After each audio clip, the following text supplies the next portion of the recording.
Episode है और आज हम बात करने वाले हैं इंजन के टॉपिक के ऊपर।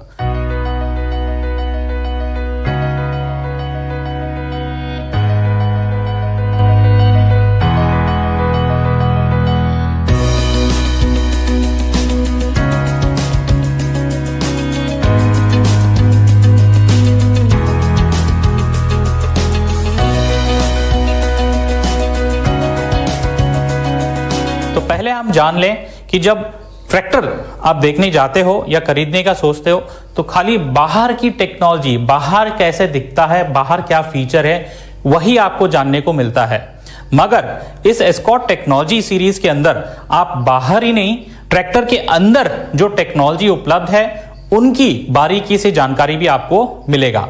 जैसे कि आप यहां देख सकते हो, engine, clutch, gearbox, steering, hydraulics, crown pinion और रिडक्शन और आखिर में पीटीओ। तो ये सारी 7 एपिसोड के अंदर हम हर एक टेक्नोलॉजी के बारे में पूरी जानकारी देने की कोशिश करेंगे। तो आज का जो टॉपिक है वो है इंजन टेक्नोलॉजी की अगर बात करें तो ये बहुत ही इंपॉर्टेंट रोल प्ले करता है पूरे ट्रैक्टर के अंदर, क्योंकि पूरी ट्रैक्टर को ये ताकत या पावर पैदा करता है और सप्लाई भी करता है। अगर इसकी वर्किंग की बात करें हम तो ये केमिकल एनर्जी से मैकेनिकल एनर्जी में कन्वर्ट करता है और ट्रैक्टर में डीजल के इंजन होते हैं। इंजन टेक्नोलॉजी अगर जानना चाहोगे तो ट्रैक्टरों में अक्सर आता है एवीएल टेक्नोलॉजी। जर्मन की भाषा के अंदर एवीएल का पूरा मतलब होता है इंस्टॉल्ड वर्बतनून क्राफ्ट मशीनिन लिस्ट। अगर इसको मैं इंग्लिश में अनुवाद कर रहा हूं तो यह हो जाता है institute of internal combustion engines, जो स्थित है ऑस्ट्रिया देश के अंदर, जो जर्मनी में आता है। जो एस्कॉर्ट की ब्रांड है, फार्म ट्रैक और पावर ट्रैक ट्रैक्टर, इन्होंने किया क्या है, उस एवीएल टेक्नोलॉजी के अनुसार इंजन अपने फैक्ट्रियों में बनाते हैं। आइए जानने की कोशिश करेंगे कि एवीएल टेक्नोलॉजी होता क्या है और इंजन में क्या क्या बदलाव होते हैं। तो पहला चीज जो सबसे मुख्य है उसका नाम है हेलिकल एयर इनटेक। तो ये हेलिकल एयर इनटेक पैसेज ऐसा होता है कि इसकी जो एयर इनलेट होती है इनलेट मैनिफोल्ड से, इसकी एयर इनलेट मैनिफोल्ड और जो वॉल आता है, वॉल के ऊपरी भाग में ऐसे घुमावदार रास्ता बनाई जाती है जिससे अंदर आने वाली जो हवा घूमती हुई आती है और जब ये पिस्टन के ऊपर सिलेंडर में जाता है तो एक चक्रवात पैदा करता है। यह मददगार होता है जब डीजल की छिड़काव होता है, डीजल और हवा के मिश्रण अच्छे से बनने में मददगार होता है। तो आइए एक छोटी सी एनिमेशन के द्वारा इसको जानने की कोशिश करेंगे। इंजन के अंदर जाने वाली हवा सिलेंडर हेड में बने घुमावदार रास्ते से होती हुई सिलेंडर में जाती है। इस घुमावदार रास्ते की वजह से हवा सिलेंडर में जाकर घूमने लगती है। कंबस्टन स्ट्रोक से कुछ पहले जब डीजल एक महीन फव्वारे यानी भाप के रूप में सिलेंडर में आता है, उस समय यह घूमती हुई हवा डीजल को अच्छी तरह फैला देती है और एक सही मिश्रण बनाती है जिससे डीजल को शीघ्र जलने में सहायता मिलती है। अगला जो फीचर है इसका नाम है री एंट्रेंट कंबशन चेंबर। तो ये पिस्टन के ऊपर एक ऐसी बनावट की जाती है कि जब हवा अंदर आती है तो ये पिस्टन के बनावट के अंदर भी हवा चली जाती है और दोहरी चाल बनाती है, जिससे क्या है, एक तो पिस्टन के ऊपर ऐसे चक्रवात था और दूसरी तीसरी होती क्या है, पिस्टन के अंदर भी एक अलग से चक्रवात पैदा हो जाता है जिससे पूरी की पूरी हवा और जो डीजल छिड़काव होती है तो वो पूरा मिश्रण होने में बहुत मददगार होता है। जब डीजल और हवा के मिश्रण बहुत बढ़िया होता है तो पूरा का पूरा डीजल जलता है पावर स्ट्रोक के अंदर, और पूरा जब डीजल जलता है तो ज्यादा ताकत पैदा होता है। ज्यादा ताकत पैदा होता है मतलब कम डीजल की खपत के अंदर ज्यादा पावर आपको आउटपुट मिलता है। इसकी भी एनिमेशन आपके स्क्रीन पे देखिएगा। जैसा कि पहले दर्शाया गया है, हवा सिलेंडर में घुसने पर घूमने लगती है। ये घूमती हुई हवा जब कंबस्टन चैम्बर में घुसती है तो कंबस्टन चैम्बर की खास बनावट की वजह से इस दूसरी दिशा में भी घूमने लगती है। हवा की ये दोहरी चाल डीजल को पूरी तरह से जलने में सहायता करती है। अगला जो फीचर है इसको हम बोलते हैं रिंग कैरियर पिस्टन।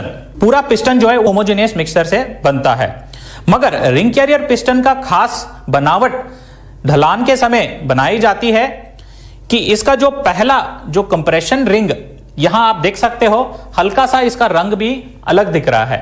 तो उसमें होता क्या है, अलग सी एक हार्डन्ड कास्ट आयरन इंसर्ट लगाया जाता है। जब उसके ऊपर ये रिंग चढ़ाई जाती है, जैसे कि समझ लीजिए ये रिंग है, रिंग चढ़ाई जाती है, तो ऊपर जब पावर स्ट्रोक होता है तो पहला रिंग में दबाव ज्यादा आता है, तो वो हिलने के चांस होते हैं। तो जब ये हिलेगा तो यहां घिसावट आने के चांस साधारण पिस्टनों में होती है, मगर ये रिंग कैरियर पिस्टन के अंदर स्पेशल कास्ट आयरन इंसर्ट होने के कारण ये घिसता कम है। अगर इंजन की मेंटेनेंस की बात करें तो इंजन में अगर पहला काम आ गया तो आपको पिस्टन बदलने की जरूरत नहीं होगी, खाली रिंग बदलो और इंजन आपका रेडी हो जाता है। इससे जो आपका इंजन है वो लो मेंटेनेंस हो जाता है। आइए स्क्रीन पे इसका भी एक एनिमेशन हम देखेंगे। पिस्टन के ऊपर वाले हिस्से को सबसे ज्यादा तापमान और दबाव का सामना करना पड़ता है, इसलिए ऊपर वाले रिंग के खांचे में स्टील की एक इंसर्ट ढलाई के समय ही डाल दी जाती है। इसकी वजह से ऊपर वाले रिंग के खांचे को अतिरिक्त सुरक्षा मिलती है, जिससे पिस्टन की उम्र बढ़ती है और पिस्टन को पहले ओवरऑल के समय दोबारा इस्तेमाल किया जा सकता है। चौथा पॉइंट जो है उसको हम बोलते हैं स्पेशल ऑयल रिंग। मतलब पिस्टन के अंदर कंप्रेशन रिंग भी होते हैं और ऑयल रिंग भी होते हैं। जो oil ring AVL technology engine के अंदर होता है उसके अंदर एक स्पेशल तार वाली स्प्रिंग डाली जाती है, जिससे वो पिस्टन बाहर की तरफ प्रेशर बना के रखता है। और सिलेंडर के अंदर जब ये पिस्टन ऊपर नीचे होता है तो ज्यादा जब तेल लग जाता है सिलेंडर में तो उसको पूरा खरोच के नीचे संप में गिरा देता है, ताकि कंबशन टाइम के अंदर तेल ना जले। इसलिए आप देखिए एवीएल टेक्नोलॉजी के जो इंजन होते हैं, पावर ट्रैक और फार्म ट्रैक इंजन के अंदर जब तेल आप बदलते हो तो मिनिमम 300 घंटे के बाद ही बदलते हो। आज के नए टेक्नोलॉजी इंजन आ गए जो 500 घंटे के अंदर आप बदलते हो। ठीक है, वो क्यों? क्योंकि एवीएल टेक्नोलॉजी की वजह से। पिस्टन के नीचे वाले रिंग के अंदर एक तार वाला स्प्रिंग दिया गया है, जो कि रिंग को लगातार बाहर की ओर धकेलता है और रिंग को सिलेंडर लाइनर के साथ सटा कर रखता है। इस वजह से रिंग सिलेंडर लाइनर से तेल खुरचने यानी कि ऑयल स्क्रैपिंग में बहुत सक्षम हो जाता है, जिससे इंजन में तेल की खपत ना के बराबर होती है। इसको हम बोलते हैं साइड ड्रेन पिस्टन। माने एक तो ऑयल रिंग हो गया जो खरोच लेता है ज्यादा तेल को सिलेंडर से, उसको नीचे गिराने के लिए आपको स्पेस चाहिए। तो ये साइड ड्रेन ऐसे मददगार होता है, जब वो ऑयल खरोच लेता है तो ये स्पेशल खांचे उस तेल को नीचे गिरने में बहुत मदद करते हैं और वो तेल जाके नीचे सम्प के अंदर, ऑयल सम्प के अंदर कलेक्ट हो जाते हैं, फिर वो रिसर्कुलेट फिल्टर होके लुब्रिकेशन में चले जाते हैं। पिस्टन के ऑयल स्क्रैपिंग रिंग के नीचे विशेष खांचे दिए गए हैं। जब पिस्टन नीचे आता है तो तेल बहुत आसानी से इन खांचों से होता हुआ नीचे गिर जाता है। नेक्स्ट है क्रॉस फ्लो डिजाइन। इसका मतलब जो हवा आती है इनलेट मैनिफोल्ड इस तरफ से आती है और जो जली हुई काला धुआं है वो इस तरफ से जाता है। दोनों ही अलग अलग दिशा पे हैं। इसका फायदा यह होता है कि इनटेक मैनिफोल्ड एग्जॉस्ट मैनिफोल्ड से दूर रहने से जो गर्माहट एग्जॉस्ट गैसेस से आता है वो इनलेट मैनिफोल्ड को लगता नहीं है। जैसे कि देखिए, जब वातावरण में ठंडी हवा ज्यादा है तो वहां सांस लेने में आसानी होता है क्योंकि ऑक्सीजन की मात्रा ज्यादा होता है। उसी प्रकार से जब ये क्रॉस फ्लो डिजाइन की टेक्नोलॉजी इंजन में होता है तो जो शुद्ध हवा अंदर आ रही है वो गर्म नहीं, वो ठंडा होता है, जिससे ऑक्सीजन की मात्रा ज्यादा होता है। जब ऑक्सीजन की मात्रा ज्यादा इंजन के अंदर जाता है तो जो भी डीजल स्प्रे होता है वो पूरा जलता है। जैसे मैंने पहले कहा था, पूरा डीजल जलने से ताकत ज्यादा पैदा होता है। वही है क्रॉस फ्लो डिजाइन। अगला और वेरी इंपॉर्टेंट पॉइंट है, उसका नाम है प्लेटो हॉर्निंग। मैं इसका एक उदाहरण देना चाहूंगा। कुछ ट्रैक्टरों में आपने सुना होगा, पहले सर्विस तक आप इसको फुल लोड में मत चलाओ, पहले सर्विस तक आप पूरे आरपीएम रेज इसमें मत दो। क्यों ऐसे बोलते हैं? क्योंकि उस ट्रैक्टर का इंजन जो है वो पूरा सेट नहीं हुआ है। तो अगर फार्म ट्रैक और पावर ट्रैक ट्रैक्टरों में जो एवीएल टेक्नोलॉजी इंप्लीमेंटेड है उसके अंदर कहा जाता है, वो बुकलेट में भी लिख के देते हैं, पहले घंटे, पहले मिनट, पहले सेकंड जब आप ट्रैक्टर को चालू करते हो तो पूरा लोड में चलाओ, पूरे रेस में भी चला सकते हो अगर जरूरत है तो। फैक्ट्री से ही पूरा इंजन सेट होके आता है, तो आप इसको पूरे लोड में चला सकते हो।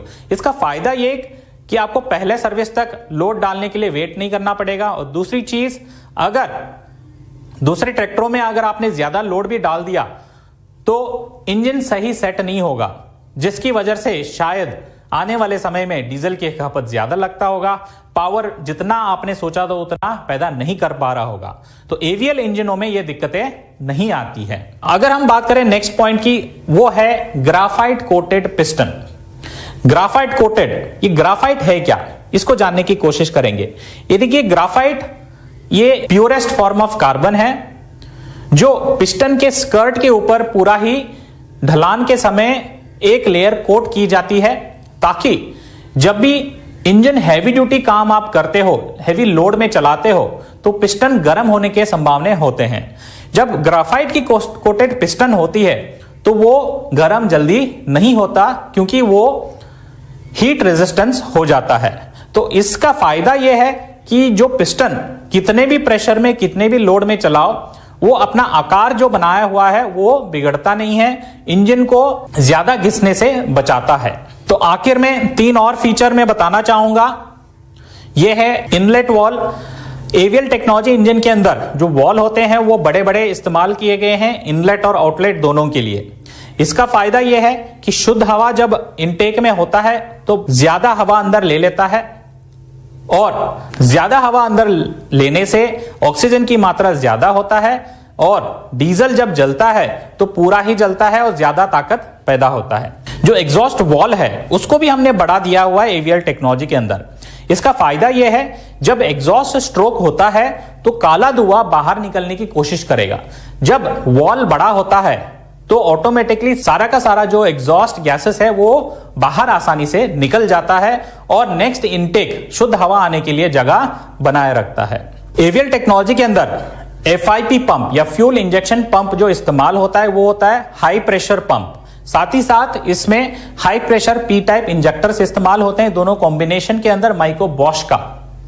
इसका फायदा यह है, इन पंप और इंजेक्टर की डिजाइन इस तरीके से है कि डीजल जब छिड़काव होने की कोशिश करेगा तो वो इतनी प्रेशर में छिड़काव होता है, हवा के साथ आसानी से घुल जाता है। मतलब हवा और डीजल की मिश्रण बहुत ही उम्दा होता है, और जब ये जलता है तो पूरा ताकत पैदा हो जाता है। तो दोस्तों, एवीएल टेक्नोलॉजी के अंदर मैंने 11 ऐसे पॉइंट बताए जिससे ट्रैक्टर के अंदर कम डीजल की खपत में ज्यादा शक्ति पैदा होता है, डीजल की बचत होता है, और तीसरा सबसे मुख्य चीज मेंटेनेंस सबसे कम होता है।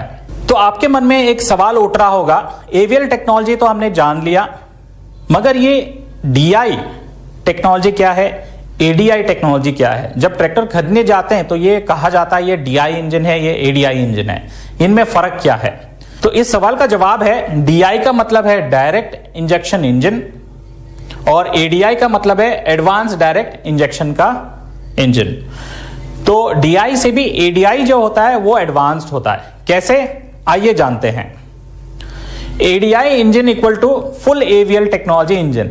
मतलब ADI advance direct injection engine तभी होता है जब इसके अंदर सारे जो एवीएल के जो 11 पॉइंट मैंने बताए वो सारे गुण उसके अंदर है, जैसे कि helical air intake system, re entrant combustion chamber, side drain piston, graphite coated piston, special oil वाली ring, plateau honing, ring carrier piston, cross flow design, बड़े इनलेट और outlet valve, high pressure FIP और P type injector. तो ये 11 के 11 गुण अगर एक इंजन के अंदर है तो उसको हम बोलते हैं फुल एवीएल इंजन, और वो हो जाता है एडवांस डायरेक्ट इंजेक्शन इंजन। तो कई ट्रैक्टर कंपनियां करते क्या हैं, पूरे की जगह हेलिकल एयर इनटेक, री एंट्रेंट कंबशन और साइड ड्रेन पिस्टन, तेल वाले रिंग डाल दिया, और वो बोलते हैं DI इंजन। तो इससे पूरा टेक्नोलॉजी नहीं बनता है। तो अगर ADI इंजन फुल एवीएल अगर आप कहना चाहोगे तो ये सारे गुण इंजन के अंदर होनी चाहिए, जिसका फायदा होता है कम डीजल की खपत में ज्यादा शक्ति और इंजन के मेंटेनेंस ना के बराबर। तो दोस्तों, आज के एपिसोड के अंदर आपने जाना है इंजन के टेक्नोलॉजी के बारे में, और वो भी एवीएल टेक्नोलॉजी होता क्या है। अगला एपिसोड का अगर मैं बात करना चाहूंगा तो वो होगा क्लच टेक्नोलॉजी के ऊपर। तो हम अगले हफ्ते अगले शनिवार को मिलेंगे। हम बात करेंगे क्लच टेक्नोलॉजी के अंदर कितने अलग अलग प्रकार होते हैं और क्लच के मटेरियल के अंदर कितने अलग अलग प्लेट उपलब्ध है मार्केट में, और क्लच के अंदर जो स्प्रिंग यूज होती है उसमें कितने प्रकार होते हैं, कौन से उपकरण के लिए कौन सा क्लच फायदेमंद होता है। तो दोस्तों मैं आशा करता हूं अगले शनिवार को फिर हम मिलेंगे ट्रैक्टर टेक्नोलॉजी सीरीज के अंदर दूसरे एपिसोड में जो है क्लच टेक्नोलॉजी के ऊपर। इस चैनल को सब्सक्राइब करना ना भूलिएगा, साथ ही साथ बेल आइकन पे जरूर क्लिक कीजिए ताकि आने वाले सारे एपिसोड को आप मिस ना करें। धन्यवाद।